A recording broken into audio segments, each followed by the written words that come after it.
नमस्कार.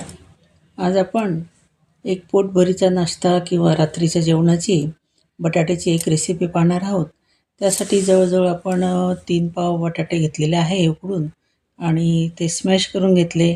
त्यात हळद, धनेपूड, तिखट टाकून घेतलेलं आहे आणि त्याचसोबत आपण लसूण आणि मिरची याचा ठेचा बनवून घेतलेला होता. त्यात जिरंसुद्धा टाकलेलं होतं. ते टाकलं. त्याच्यानंतर आपण हिरवी जी मेथी आहे तर त्याची पानं खोडून घेतले होते, ते टाकले. बारीक कापून घेतलेला कांदा टाकलेला आहे आणि आता हिरवा जो कांदा असते तर तो आपण त्यामध्ये घालून घेतलेला आहे. म्हणजे अधिकच पौष्टिक आपली ही रेसिपी तयार होणार आहे. आणि त्याचसोबत आपण आमचूर पावडर आणि थोडी साखर घालून घेतलेली आहे आणि आवश्यक तेवढं मीठ आपण यामध्ये घालून घेतलेलं आहे. आणि बाइंडिंगसाठी आपण यामध्ये आता थोडं 2 ते 3 चमचे बेसन घालणार आहोत आणि त्यानंतर चवीसाठी म्हणून शेंगदाण्याचा कूट आपण यामध्ये टाकणार आहोत. त्यामुळे अतिशय छान अशी चव या आलू पराठ्याला येते.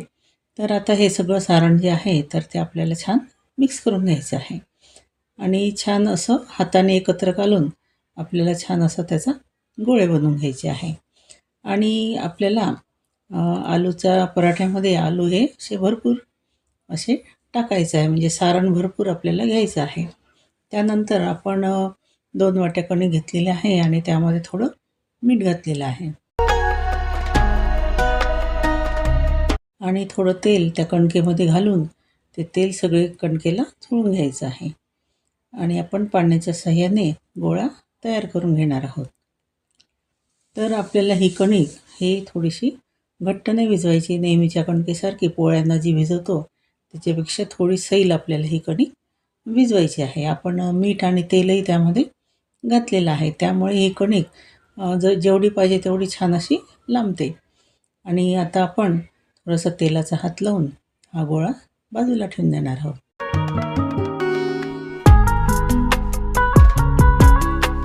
आता उन्हाळा आहे, मुलांना सुट्ट्या आहेत, असे पदार्थ चटपटीत असे मुलांना आवडतात आणि पोळी भाजी खाण्यापेक्षा पराठा असा जो आलू पराठा दिला आपण तर त्यामध्ये भाज्यासुद्धा आहेत, त्यामुळे तो अतिशय पौष्टिक असा तयार होतो.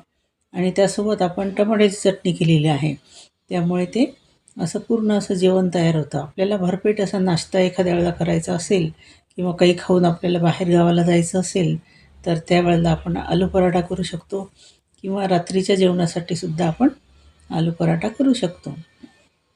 आणि मुलांना आवडल्यामुळे अधूनमधून आपल्याला ही रेसिपी ट्राय करता येईल. आणि आता कणकेचा एक गोळा घेतलेला आहे आणि तो असा गोल गोल हातावरच करून आपण त्यामध्ये आलूचं भरपूर असं सारण भरलेलं आहे आणि पुरणपोळी किंवा मोदकाला जसं आपण सारण भरतो तसं ती कणिक वर ओढून आपल्याला तो गोळा जो आहे तो पूर्ण कवर करून घ्यायचा आहे. आणि थोडासा पिठाचा हात लावून आपल्याला अलगद असं लाटणं त्याच्यावर फिरवून तो आपल्याला गोल लाटून घ्यायचा आहे, जेणेकरून सारण हे सगळीकडे पसरलं जाईल, म्हणजे अगदी काठापर्यंत ते सारण जाईल.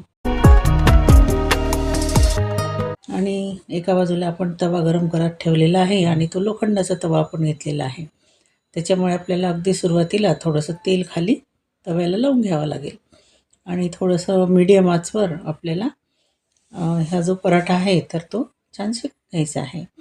आणि अगदी पहिला पराठा असल्यामुळे मी थोडंसं साईडने सुद्धा त्याला तेल घातलेलं आहे आणि छान एका बाजूने होईपर्यंत दुसऱ्या बाजूने पहा आपला गोळा तयार झालेला आहे.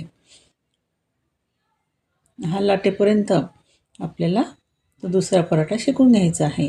शेकायला थोडासा वेळ लागतो, कारण की आपण आतमध्ये थोडं बेसनही घातलेलं आहे आणि भाज्यासुद्धा घातलेल्या आहे, तर त्या छान अशा त्याला वाफ आली पाहिजे, छान त्या शिजल्या पाहिजे. त्याच्यामुळे अशा आपल्याला छान पद्धतीने त्याला असं शेकून घ्यायचं आहे. शेकायला थोडा वेळ द्यायचा आहे. छान अगदी असे ब्राऊन कलरचे चट्टेपर्यंत आपल्याला हे शेकून घ्यायचं आहे. त्यामुळे आलू पराठ्याची चव ही खूप सुंदर लागते आणि आतला आलूसुद्धा छान गरम होतो आणि छान पद्धतीने तो शिजला जातो. नाहीतर आपण भराभर शेकून घेतला तर ते आलू किंवा भाज्या, बेसन याची चव व्यवस्थित लागत नाही.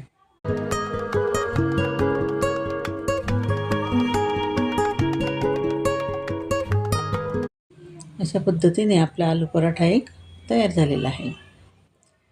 आणि दुसरा जो पराठा टाकलेला आहे तर तो एका बाजूने आपल्याला छान आता शेकू द्यायचा आहे आणि तो उलटवल्यानंतर त्या बाजूने आपल्याला थोडं तेल लावायचं आहे.